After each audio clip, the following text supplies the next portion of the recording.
Olá, vamos aí para a nossa próxima aula. Para vocês acompanharem a aula, abram aí na unidade 9 o exercício aqui, número 2, que é esse onde tem já criado um relógio aqui, né, que nós vamos fazer como contador, e aqui 3 caixas de texto. O que nós vamos criar?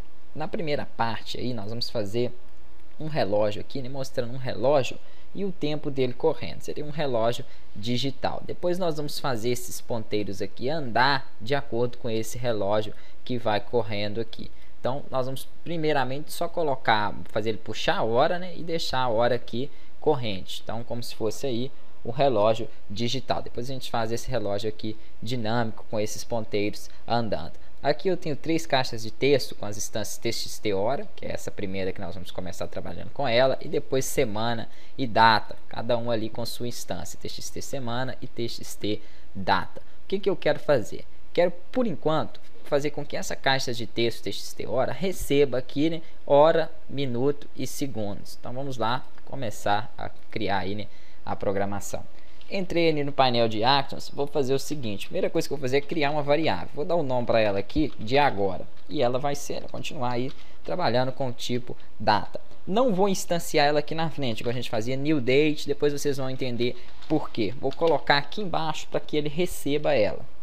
Então vou colocar lá que a minha variável agora, né? Vou colocar aqui a instância dela e não vou passar parâmetros assim como nós fizemos entre os parênteses aqui. Depois, mais para frente, no final dessa aula, nós vamos criar outra variável e nós vamos passar para ela um parâmetro, um tempo ali dentro. Então vou deixar essa instância por enquanto ali embaixo, já vocês vão entender.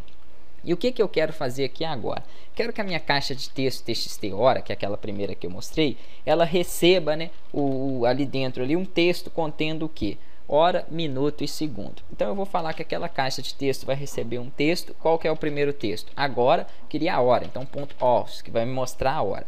Só que eu não poderia fazer aqui, ó, mais, né, o minuto mais o segundo, porque ficaria tudo embolado. Então eu vou falar que ela vai receber ali os 2 pontos.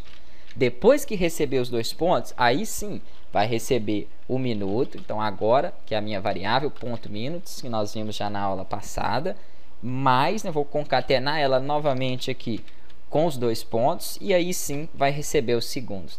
Vou dar um enter aqui, não tem problema nenhum, só para não vazar, né, para o lado de lá. Então vai receber aqui os segundos. Beleza, vamos testar aí como é que vai ficar por enquanto. Vamos lá. Dá um Ctrl Enter. Vamos ver se a caixa de texto já está recebendo esses valores. Então ele vai mostrar aí pra gente a hora, né, os minutos e os segundos. Óbvio que ainda não está correndo aqui, já a gente vai fazer ele correr. Só explicar para vocês aqui que pode dar um probleminha aí, né, nós já até vimos isso uma vez, e mostra aqui de novo, dependendo das fontes que nós estamos utilizando aí, né, dessas que já tem nos exercícios das unidades, que é o Marial, ele não tá pegando bem nessa versão do CS5, então ele pede para incorporar elas ali. O que eu aconselho vocês fazerem aí de forma fácil de acontecer isso? Ele não vai conseguir às vezes colocar lá esses 2 pontos, não vai fazer de uma forma bacana ali. Só pegar a caixa de texto aqui, ó, né, e trocar o tipo dela. Coloca aí Time New Roman em vez de Arial. As outras duas tá Arial, depois a gente vai fazer isso aí. Podem fazer com todas, muda aí o formato da fonte para que ele entenda, reconheça essa fonte. Tem o tipo Arial também, óbvio, aqui no Flash, porém não está reconhecendo bem. Então façam isso aí para não ter problema. Outra coisa, dando sequência lá, quem acha que nós vamos precisar ali, né, de usar, quem já fez programação e está mais acostumado, né, aquelas estruturas de repetição de loop, while ou for, nesse caso aí nós não vamos poder utilizar isso aí. Por quê?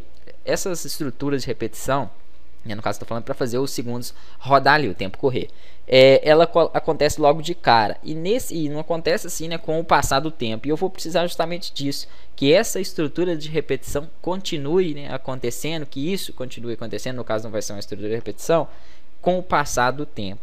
Para isso, nós vamos precisar de um objeto da classe Timer. Essa classe é muito boa, né, para esse fim que nós estamos precisando. Vou criar uma nova variável e vou fazer ela aqui. Vou colocar, por exemplo, o nome dela de intervalo. E ela vai ser da nossa classe Timer. O que faz, na verdade, essa classe Timer?